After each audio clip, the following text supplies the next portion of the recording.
Okay, so I'm going to walk through a triple conjunction of Mars with Pollux. This is actually happening pretty much right now. It started back in the fall. So first we'll take a look at Pollux in terms of where it is. Right ascension is where, whatever it is, a star, a planet, the right ascension and declination tells you where it's located. It's a grid system. Basically, it's eastern or western coordinates are right ascension, and its altitude, in other words, how far up or low in the sky it is declination. Right ascension is hours, minutes, seconds. Uh, Declination is degrees, minutes, seconds. It's the same thing, but they just use the nomenclature to keep it separated. Right ascension is there's only one place in space of right ascension.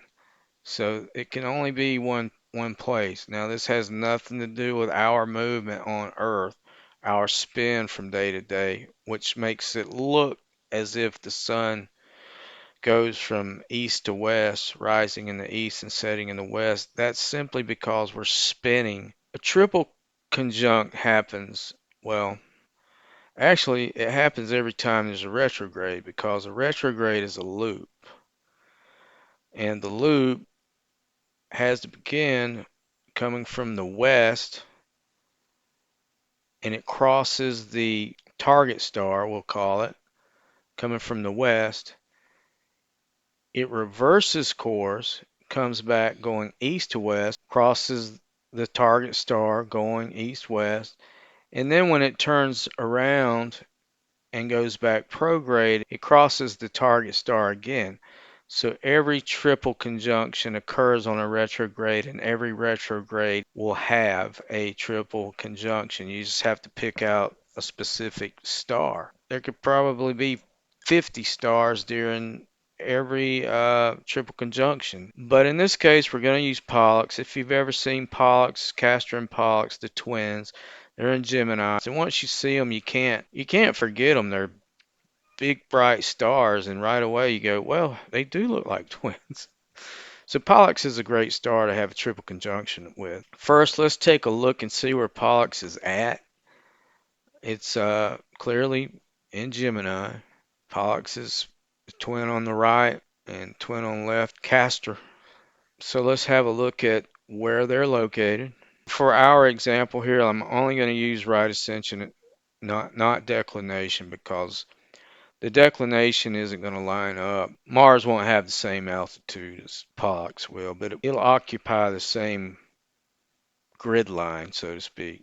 So we've got Pollux, right ascension, 7 hours, 46 minutes, 49.85 seconds. Really 7 hours and 46 minutes. You're pretty much you're lined up. So here we go. Mars is going to come out of the west.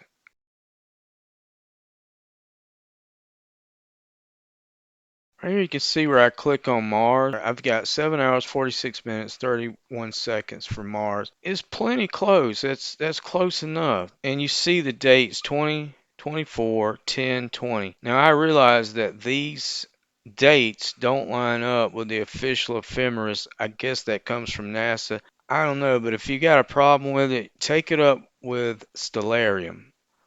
I'm using Stellarium and I'm going by their dates. So if they don't line up with NASA's, that's not my problem. So the first date is October the 20th.